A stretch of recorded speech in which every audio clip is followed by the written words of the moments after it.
Hello बच्चों, आप जानते हैं कि गोरखपुर विश्वविद्यालय द्वारा इस बार से सीबीसीएस सिस्टम लागू किया गया है, जिसमें कि ग्रेजुएशन मतलब कि बीए, बीएससी और बीकॉम फर्स्ट ईयर के जो स्टूडेंट हैं उनको पहले सेमेस्टर में एक 2 क्रेडिट का माइनर वोकेशनल कोर्स पढ़ना है। इसमें जो लोग एजुकेशन इंफॉर्मेशन टेक्नोलॉजी लिए हैं उनके लिए यह वीडियो है,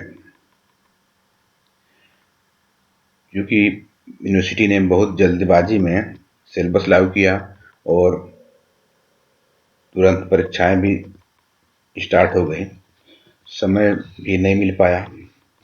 इस वजह से मैं एक सामान्य जानकारी आपको इस वीडियो लेक्चर के माध्यम से दे रहा हूं। मैं doctor Parasnath, assistant professor, Buddha PG college, Kushinagar. Education information technology का जो ये पेपर है, इसके मार्क्स इंटरनल कॉलेज के द्वारा दिए जाएंगे।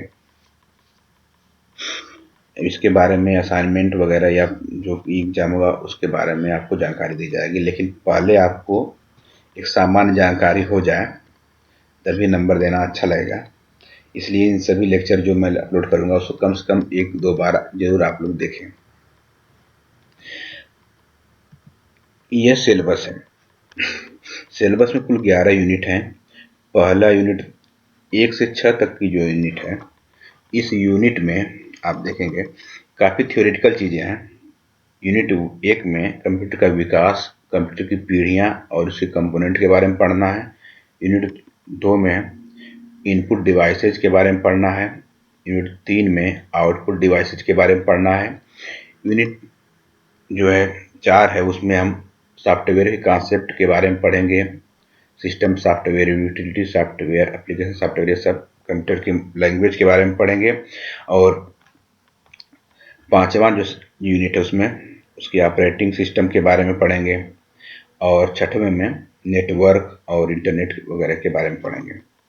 ये तो इसमें काफ़ी कुछ थ्योरेटिकल भी हैं, लेकिन इसके बाद जो अगला यूनिट जो स्टार्ट हो रही है उसमें ये जो चीज़ें हैं ये काफ़ी हद तक प्रैक्टिकल नॉलेज वाली चीज़ें हैं, जिसको कि कंप्यूटर पर बैठ करके आप सीख सकते हैं। लेक्चर देने से बहुत कुछ सीख नहीं पाएंगे, फिर भी हम प्रयास करेंगे कि कुछ आपको लेक्चर के माध्यम से कुछ न कुछ सिखा दें। जिसको कोई डाउट वगैरह होगा वह हमसे विभाग में आकर के संपर्क कर सकता है। इसमें आपको वर्ड प्रोसेसिंग के बारे में, जैसे एमएस वर्ड हो गया, इसमें कोई चीज़ टाइपिंग करते हैं, लेटर वगैरह कोई पेपर लिखते हैं, सब एडिटिंग के बारे में, कॉपी करना, पेस्ट करना और उसको फॉर्मेटिंग करना, पैराग्राफ फॉर्मेटिंग, पेज फॉर्मेटिंग, ये सब चीज़ों के बारे में सिखाएंगे। और अगला जो है यूनिट है, इसके कुछ एडवांस फीचर है, स्पेलिंग चेक करना, ग्रामेटिकली एरर को रिमूव करना, और ये सब चीज़ें एमएस वर्ड में हम सिखाएंगे। इलेक्ट्रॉनिक स्प्रेडशीट आप एमएस एक्सेल का यूज करते हुए सीख सकते हैं।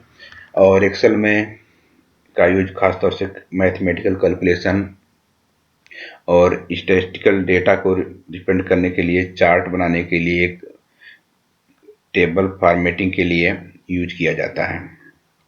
और पावर पॉइंट का यूज हम पोस्टर बनाने के लिए, प्रेजेंटेशन बनाने के लिए, इन सब चीज़ों के लिए करते हैं। जो स्लाइड आप देख रहे हैं यह पावर पॉइंट से ही बना हुआ है। तो वह सब जो चीज़ें थी, ये सिलेबस था। सिलेबस का पहला जो हिस्सा है 1 से 6 तक, वो काफ़ी थ्योरेटिकल है, जो कि आप नॉर्मल लेक्चर सुन करके समझ सकते हैं। लेकिन जो अगला हिस्सा है वो पूरी तरह से नॉलेज के लिए आपको कंप्यूटर पर ही बैठ करके, कंप्यूटर के जब आप करके सीखेंगे वही अच्छी तरह से सीख पाएंगे। लेक्चर से कुछ बहुत ज़्यादा नहीं सीख पाएंगे। फिर भी ये एक प्रयास है, आप लोग इस लेक्चर को सुने, कम से कम कुछ तो नॉलेज होगा।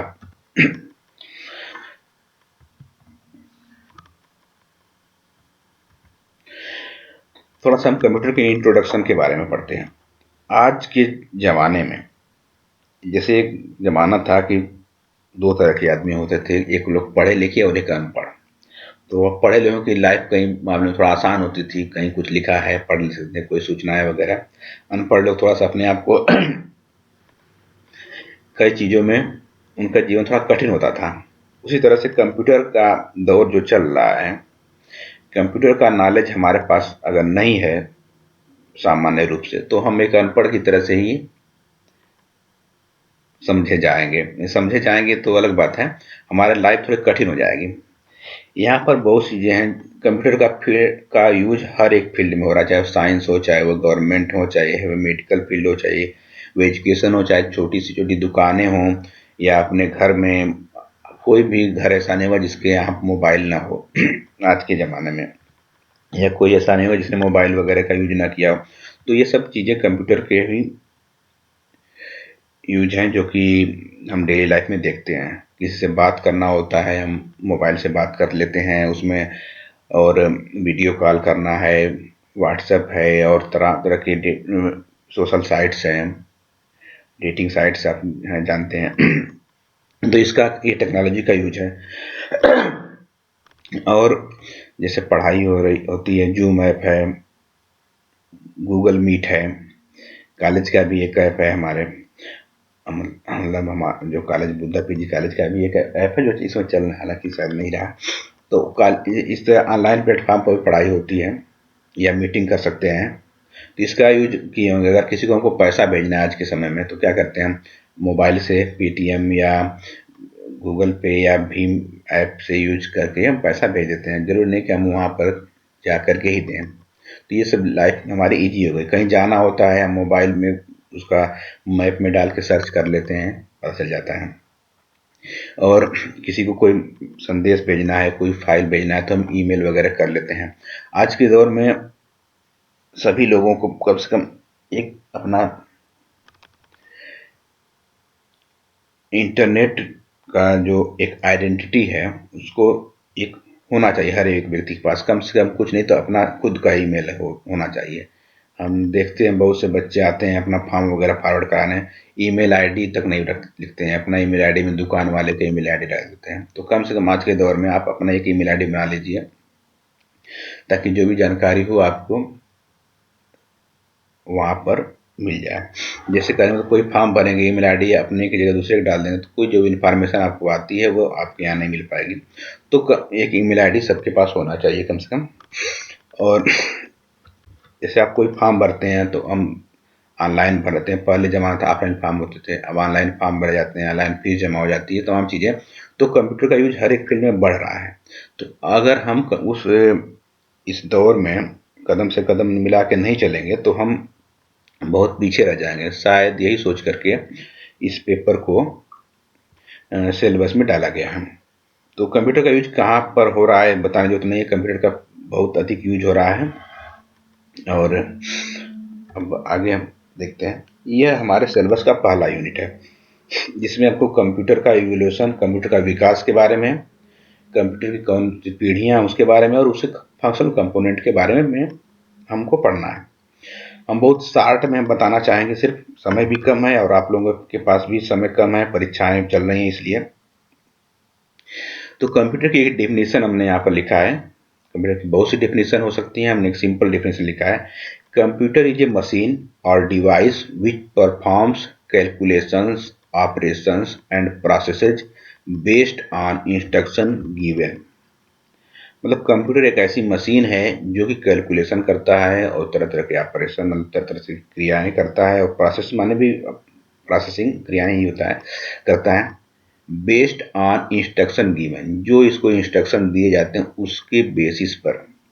तो कंप्यूटर को हम इंस्ट्रक्शन देते हैं, उस इंस्ट्रक्शन को हम प्रोग्राम या सॉफ्टवेयर कहते हैं। तो प्रोग्राम के बेसिस पर कंप्यूटर तरह तरह के काम करता है, कुछ कैलकुलेशन करना हो, कुछ प्रोसेसिंग करना, जैसे कुछ टाइप हो रहा है तो प्रोसेसिंग हो गई।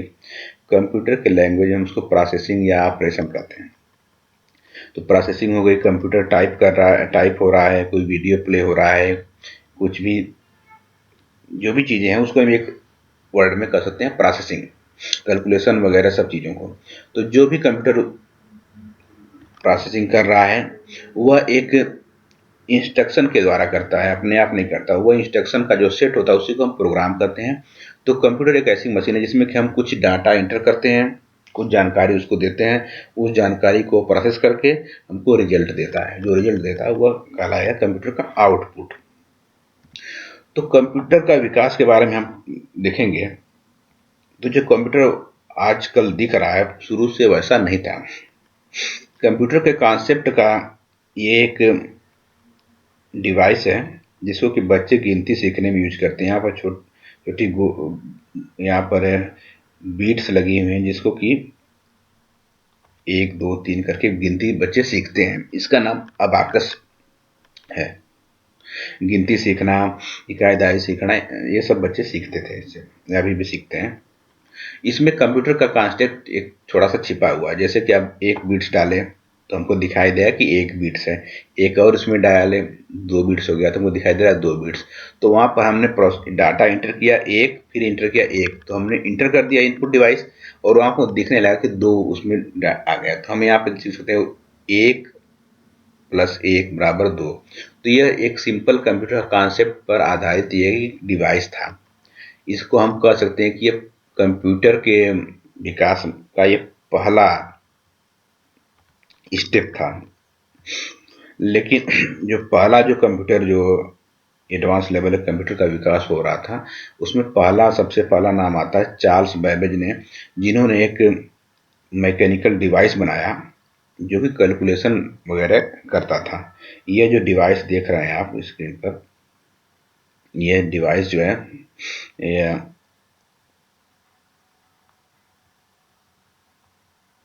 ये जो डिवाइस है, इस डिवाइस को चार्ल्स बेबेज ने बनाया था। यह कैलकुलेशन करता है। इसके लिए पंच कार्ड या पेपर टेप से इंस्ट्रक्शन इसमें दिए जाते थे। इसके बाद आया एनालॉग कंप्यूटर का ज़माना। ये सब कंप्यूटर बहुत भारी हुआ करते थे। एनालॉग कंप्यूटर आया, फिर उसके बाद इलेक्ट्रॉनिक कंप्यूटर आ गए और इलेक्ट्रॉनिक कंप्यूटर में डिजिटल कंप्यूटर, फिर मॉडर्न कंप्यूटर। धीरे धीरे कंप्यूटर का विकास होते हुए इस अवस्था में कंप्यूटर पहुंच गया और आने वाले समय में और भी एडवांस कंप्यूटर आपको देखने को मिल सकते हैं। अब हम देखने जा रहे हैं जनरेशन ऑफ कंप्यूटर, कंप्यूटर की जनरेशन। कंप्यूटर की जनरेशन को जानने से पहले थोड़ा सा हम समझ सकते हैं। कंप्यूटर में जो डाटा एंटर किया जाता है वह दो तरह की इंफॉर्मेशन होती है। एक कंप्यूटर में क्या होता है कि इलेक्ट्रिक फ्लो करती है, तो इलेक्ट्रिक या तो फ्लो करेगी या तो फिर ऑफ रहेगी। तो जब इलेक्ट्रिक फ्लो होती है तो वह एक तरह का सिग्नल भेजता है और जब इलेक्ट्रिक ऑफ रहेगी तो वह दूसरे तरह का सिग्नल भेजेगा, जिसको हम 0 और 1 से रिप्रेजेंट करते हैं। 0 का मतलब कि इलेक्ट्रिक ऑफ है, 1 का मतलब कि इलेक्ट्रिक फ्लो हो रहा है सर्किट में। तो इसमें बहुत से सर्किट लगाई जाती है। तो पहले के जो कंप्यूटर होते थे उसमें सर्किट के लिए जो यूज होता था वैक्यूम ट्यूब होता था यूज। तो वैक्यूम ट्यूब वाले जो कंप्यूटर बने थे वो 1945 से 1956 के बीच में इस तरह कंप्यूटर का यह हो रहा था। और ये कंप्यूटर आप देख सकते हैं कि ये कितना बड़ा था, एक दो कमरे के बराबर था। ये एक आदमी है यहाँ पर बैठा दिख रहा है, इससे आप अंदाजा ला सकते हैं कि बहुत से वैक्यूम ट्यूब को वायर के द्वारा जोड़ा जाता था। और इस कंप्यूटर की खासियत क्या थी कि बहुत हजारों वैक्यूम ट्यूब को जोड़ा जाता था। ये बहुत अधिक पावर, बहुत अधिक इलेक्ट्रिसिटी यूज करता था और बहुत अधिक गर्मी भी उत्पन्न होती थी। साइज में बहुत बड़ा होता था, बहुत ही महंगा होता था, बहुत खर्चीले होते थे सब कंप्यूटर।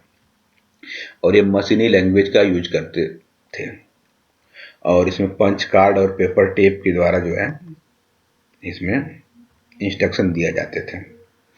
यह जो है इसका कैलकुलेशन की जो प्रोसेस थी वह 5000 एडिशन 1 सेकंड में कर सकता था या 350 गुणा कर सकता था 1 सेकंड में। इतना तेज कैलकुलेशन ये करता था।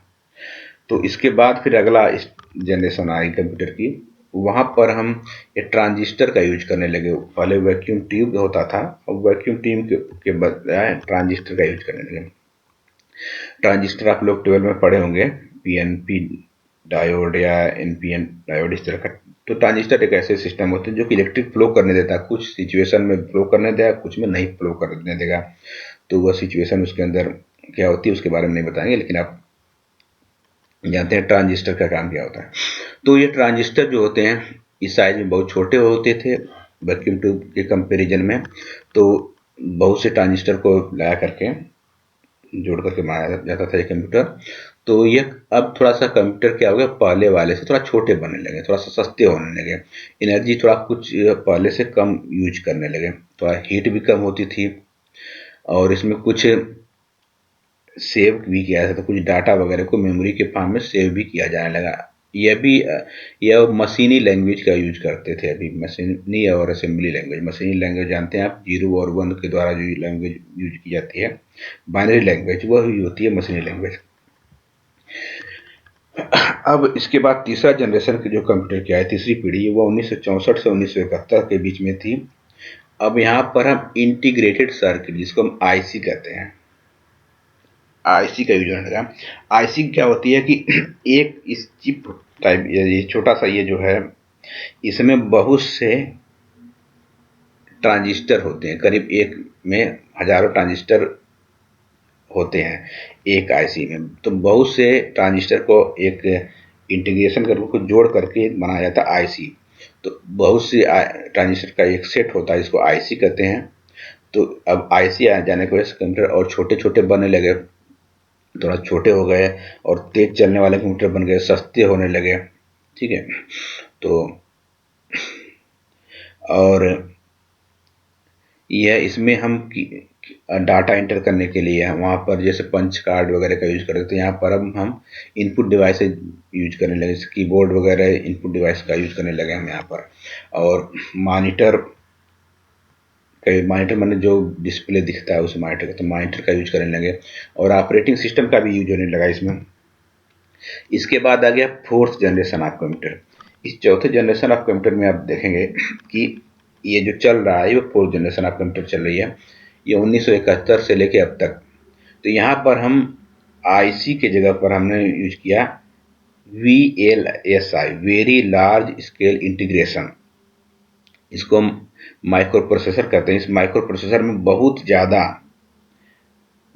से करीब हजारों जो इंटीग्रेटेड सर्किट होते हैं उसमें जो में है, मतलब एक छोटे से चिप में कई लाख ट्रांजिस्टर इसमें होंगे, कई लाख ट्रांजिस्टर। एक छोटे से चिप जानते हैं, जैसे आप मेमोरी कार्ड वगैरह का जो चिप होता है उसमें देखेंगे तो उस जैसे होता है मेमोरी कार्ड देखे होंगे, उसमें 2 GB 1 GB का, तो छोटे से एक मेमोरी कार्ड में कितनी अधिक इन्फॉर्मेशन स्टोर की जा सकती है, समझ लीजिए वही। तो उस तरह से यह जो है कंप्यूटर जो फोर्थ जनरेशन आई उसमें माइक्रो प्रोसेसर का यूज किया जाने लगा, और यह बहुत ही छोटी सी एक चिप में हजारों आईसी जोड़ दिया गया। तो इससे कंप्यूटर बहुत छोटे हो गए।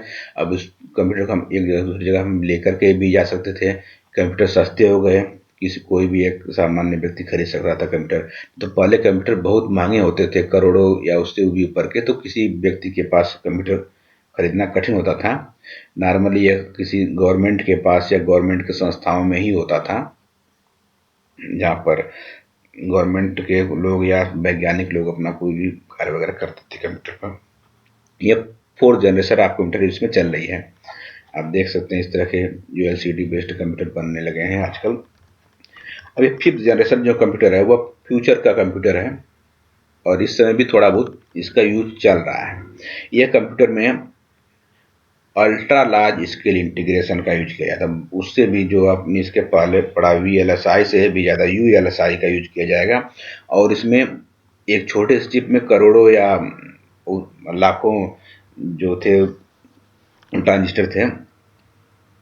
तो यहाँ पर और भी अधिक ट्रांजिस्टर का यूज इसमें हो जाएगा, तो कंप्यूटर की साइज और भी छोटी हो जाएगी, और इसमें इसकी स्पीड भी बढ़ जाएगी, और सस्ते भी हो जाएंगे, और आर्टिफिशियल इंटेलिजेंस का भी इसमें उपयोग किया जाएगा। तो ये इंटेलिजेंट कंप्यूटर हो जाएंगे। आर्टिफिशियल इंटेलिजेंस का यूज करके बहुत चीज़ें बन भी रही हैं, जैसे आप रोबोट वगैरह देख सकते हैं, उसको इंस्ट्रक्शन देंगे तो रोबोट वगैरह काम करते हैं। और उसको इंस्ट्रक्शन उसको अपने आप वो काम करता है, बताते हैं। बात भी करने वाले कंप्यूटर रोबोट आ गए हैं, बहुत सी कार आ गई हैं जो कि अपने आप चलती हैं बिना ड्राइवर के। सेंसर उसमें लगे होते हैं, गड्ढा रहेगा रुक जाएगी, मोड़ है मुड़ जाएगी, ये सब चीज़ें उसमें रहता है। उसी तरह से आप बहुत से आर्टिफिशियल इंटेलिजेंस मोबाइल वगैरह या वेबसाइट में देखेंगे तो उसमें एक चैट बॉक्स बना होता है, वहाँ पर आप कहेंगे तो चैटिंग भी करता है कंप्यूटर। इसके अलावा एक अलेक्सा एक एप्लीकेशन है उसका, अमेजन पर का है, तो उसमें आप बोलेंगे अलेक्सा यह काम करो वह काम करो तो वो करता है। जिसके अलावा गूगल का भी एक आर्टिफिशियल इंटेलिजेंस गूगल असिस्टेंट, उसमें बोलेंगे गूगल गाना सुनाओ तो गाना सुनाता है, या ऐसे कुछ भी बोलेंगे गूगल यहाँ का एड्रेस दिखाओ तो दिखाता है। इस तरह की चीज़ें तो होता है। तो आर्टिफिशियल इंटेलिजेंस का ज़माना धीरे धीरे आएगा, तो आपको मशीन लैंग्वेज में टाइप करने की कोई ज़रूरत नहीं, आप खाली बोल देंगे अपने आप कंप्यूटर से उसको समझ जाएगा, उस कंप्यूटर आपकी लैंग्वेज को ही समझ जाएगा। इनपुट डिवाइस का भी कोई मतलब नहीं, आप डायरेक्ट अब बोले अपने आप को टाइप भी होता जाएगा, हो भी रहा है। तो ये हो गया जनरेशन ऑफ कंप्यूटर, हमने पढ़ लिया। अब उस यूनिट में अगला है functional components of a computer and their interconnection. Computer के कौन कौन से कंपोनेंट होंगे और किस तरह से फंक्शन करते हैं और उसका क्या आपस में कनेक्शन है, ये हम पढ़ने जा रहे हैं। आप यहाँ पर देख सकते हैं एक सामान्य कंप्यूटर में कुछ हिस्से जरूर होते हैं, जैसे कि एक टीवी जैसा स्क्रीन होता है जिसको कि हम विजुअल डिस्प्ले यूनिट या मॉनिटर कहते हैं, और ऐसे एक कीबोर्ड है जिसमें कि कुछ लेटर लिखे रहते हैं ABCD वगैरह और नंबर वगैरह लिखे रहते हैं। एक माउस होता है और एक यहाँ डिब्बा जैसा बना होता है जिसको CPU कहते हैं। तो कंप्यूटर के जो यूनिट होते हैं उसको तीन भागों में बांटा जा सकता है। पहला इनपुट इनपुट यूनिट और एक आउटपुट यूनिट और एक होता है CPU जिसे कहते हैं सेंट्रल प्रोसेसिंग यूनिट। इनपुट से क्या करते हैं कि इनपुट डिवाइस से कंप्यूटर को हम इंस्ट्रक्शन देते हैं, क्या करना है वह कंप्यूटर को हम बताते हैं कैसे, इनपुट डिवाइस से। तो इनपुट डिवाइस में जैसे यहाँ पर है, कंप्यूटर कुछ बताना कैसे बताएंगे, टाइप कर देंगे, बटन दबा देंगे तो पता चल जाएगा। तो कीबोर्ड से या माउस से हम डाटा एंटर करते हैं, तो ये हो गया इनपुट डिवाइस। अब डाटा एंटर की तो हमको जब प्रोसेसिंग के बाद कैसे पता चलेगा क्या हुआ, तो ये दिखाई देगा स्क्रीन पर। तो स्क्रीन पर दिखाई दे रहा है तो हमको डाटा, हम इसको समझ पा रहे हैं। तो ये स्क्रीन हो गया आउटपुट डिवाइस। इसके अलावा और भी चीज़ें इसमें जोड़ सकते हैं हम चाहे तो, प्रिंटर लगा देंगे तो डाटा प्रिंट होकर निकल जाएगा, तो प्रिंटर भी आउटपुट डिवाइस है। इस तरह से किसी भी कंप्यूटर में एक इनपुट डिवाइस जरूरी है और एक आउटपुट डिवाइस जरूरी है।